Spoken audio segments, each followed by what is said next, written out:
नमस्कार दोस्तों। आज हम लोग जो है सारी बातें जो कल हम लोगों ने की थी उसको थोड़ा एलैबोरेट वे में करेंगे, उसके ऊपर थोड़ा और रोशनी डालेंगे। जो आपको याद होगा कि कल जैसे हम लोगों ने आवाज़ इसी बात पे कहा था कि किस तरीके से विधायकों का जो है 3 करोड़ में से 2 करोड़ रुपए जो है ले लिए गए हैं। इसी के ऊपर मैंने सोचा कि थोड़ा और बात हम लोगों को एलैबोरेट तरीके से बताना ज़रूरी है, लोगों में एक संदेश देना ज़रूरी है कि आखिर क्या हो रहा है और क्या नहीं। और ख़ास करके शिवहर की जो जनता है उसके लिए हमने सोचा कि ये बताना बिल्कुल ज़रूरी है। आप सभी को पता होगा कि जो इस बार जिस तरीके से कटौती की गई है, तो हम लोगों ने स्टार्टिंग में भी ये कहा था कि ठीक है आप कटौती कीजिए।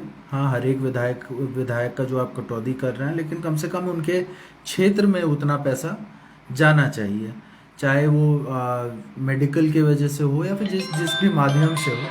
ये सारी बातें हम लोगों ने बोली थी और अभी तक ऐसा लग नहीं रहा। और ख़ास करके जो 54 लाख ही मात्र दिया गया है शिवहर को, ये बहुत बड़ा प्रश्न चिन्ह है। साथ ही साथ हम ये कहना चाहेंगे कि आप सबको पता है कि शिवहर जो है बिहार का सबसे पिछड़ा जिला है, जहाँ पर कैपिटा इनकम आपको सिर्फ 10,000 का है पर ईयर। मतलब यहाँ के लोग जो हैं मात्र 10,000 रुपये कमाते हैं, अगर एवरेज निकाला जाए पूरे साल में, जो कि 1,000 से भी कम हो जाता है। तो ये आपको बताते हैं कि मतलब कि शिवहर को कितना ज़्यादा देखने की ज़रूरत है और कितना ज़्यादा सरकार को इसके इसके ऊपर जो है इसके ऊपर ध्यान देने की ज़रूरत है। आज हमारे जो सीएम हैं वो खुद को बोलते हैं वो व्यवहारिक समाजवादी हैं। तो अगर आप व्यवहारिक समाजवादी हैं तो मैं ये पूछना चाहूँगा सीएम साहब से, सीएम महोदय से, कि आखिर आपके हरनौत एरिया में, आपके क्या कहते हैं राजगीर एरिया में, नालंदा में, उधर क्रिस्टल पुल बन जाता है, वो भी कोरोना के टाइम क्रिस्टल पुल बना दिया जाता है कोरोना के टाइम, और यहाँ पर शिवहर के ऊपर कोई कोई विशेष जो है ध्यान सरकार का जा ही नहीं रहा है। और ऐसा लगता है कि मानो शिवहर से किसी चीज़ का बदला लिया जा रहा है। आप सबको पता है कि शिवहर के जो 2 सीट इस बार निकले हैं, चाहे हमारा हो या संजय गुप्ता जी जो बेलसंड के विधायक बने हैं, तो एक जिला में मात्र 2 सीट है, वो भी 4 प्रखंड हमारे में आता है और एक प्रखंड जो है संजय जी के उसमें चला जाता है।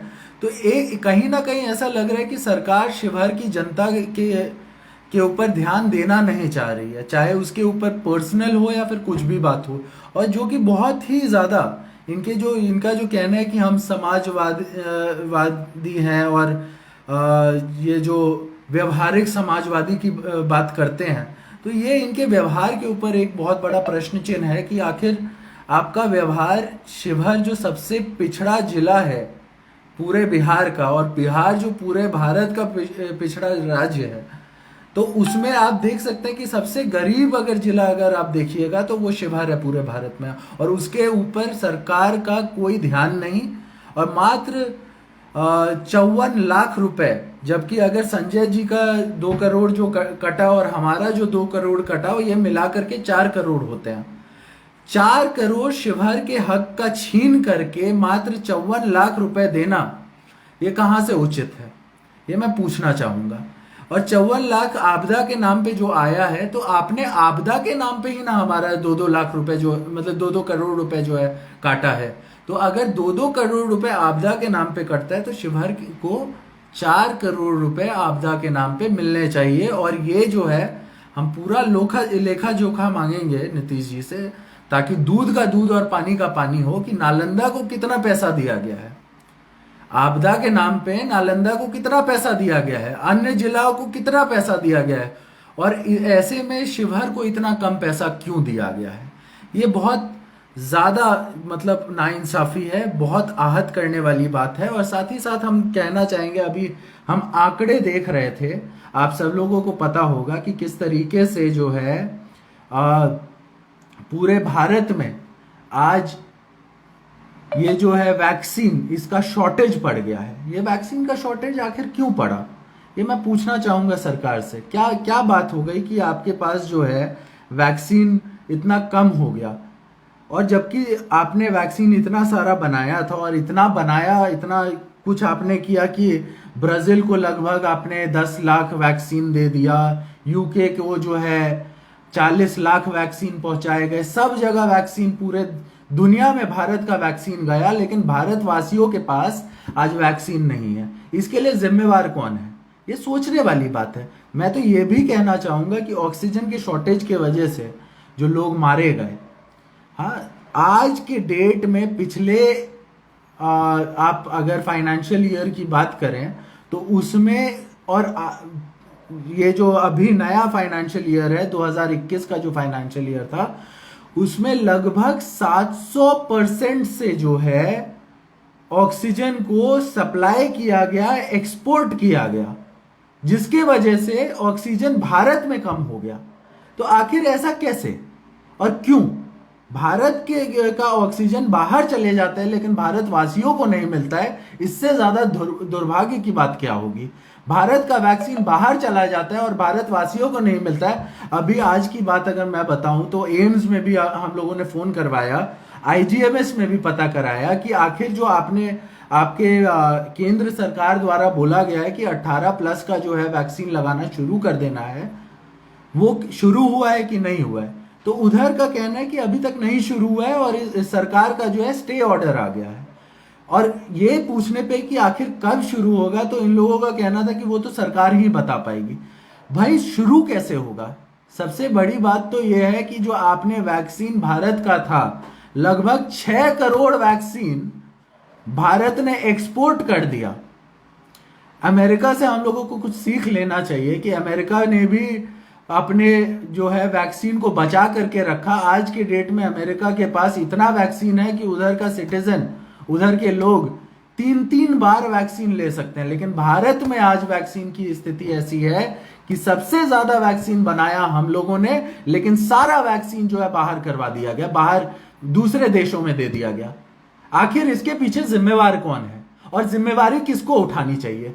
लगातार हम लोग न्यूज में देख रहे हैं सिस्टम के वजह से, सिस्टम के वजह से। आखिर ये सिस्टम कौन चला रहा है? सिस्टम यही लोग चला रहे हैं, सिस्टम यह आज की सरकार चला रही है।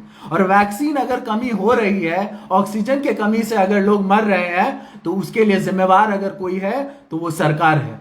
और ये मानना पड़ेगा और ये समझना पड़ेगा सब लोगों को कि आखिर इस सरकार ने क्या किया है। सारा वैक्सीन आप बाहर भिजवा देते हैं, सारा ऑक्सीजन आप बाहर भिजवा देते हैं, शिवहर का 4 करोड़ रुपया काट करके मात्र जो है आप सिर्फ जो है 54 लाख रुपया पहुंचाते हैं। इसके लिए जिम्मेवारी आपकी है। आज हर जगह हॉस्पिटल बद से बदतर है, और इसके पीछे अगर किसी को रिस्पॉन्सिबिलिटी उठानी चाहिए, वो सरकार को उठानी चाहिए। दुर्भाग्यपूर्ण है कि आज हम लोगों को ये दिन देखना पड़ रहा है। आज मेरा ये मानना है कि हम जितने लोग हैं, सब लोगों ने कोई ना कोई अपना करीबी खोया है। और किस वजह से? जब फरवरी से आपको बोला जा रहा था लॉकडाउन लगा देने के लिए, इस सरकार को जब बोला गया था कि मतलब ये साइंटिस्ट लोगों ने, जो इसके ऊपर रिसर्चर्स हैं, उन लोगों ने बोला था कि सरकार को लॉकडाउन लगा देना चाहिए फरवरी में।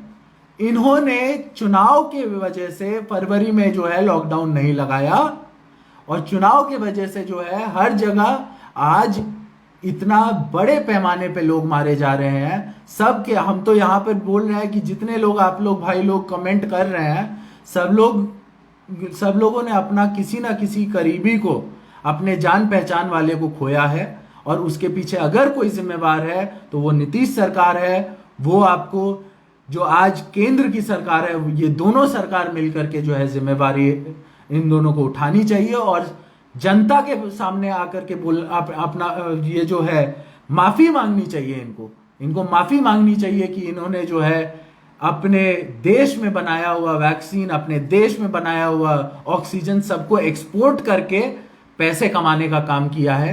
ये बहुत दुख के साथ आज आपके बीच में बोल रहे हैं। आशा और उम्मीद यही करते हैं कि शिवहर की जो ये लड़ाई है, देश की जो ये लड़ाई है, और कोरोना से जो हमारी लड़ाई है, उसको हम लोग जिस तरीके से लड़ रहे हैं उसमें हम लोगों को सबकी दुआ मिलते रहे। हाँ, और जितने भी लोग हैं सब लोग अपने घर पे रहिए, मास्क पहनिए। हाँ, रूम से बाहर मत निकलिए, घर से बाहर मत निकलिए। सब लोग अपने घर पे बिल्कुल अपना अपना ख्याल रखिए, अपने परिवार वालों का ख्याल रखिए, और टेस्टिंग और वैक्सीन जैसे ही मिलता है उसको जो है आपको लेने का काम करना चाहिए। जल्द से जल्द उस वैक्सीन को आप लोग लीजिए। हाँ, और ये जो दिखावटी बातें हैं जो आज हो रही हैं उसके ऊपर से पर्दाफाश आप ही लोग करिएगा।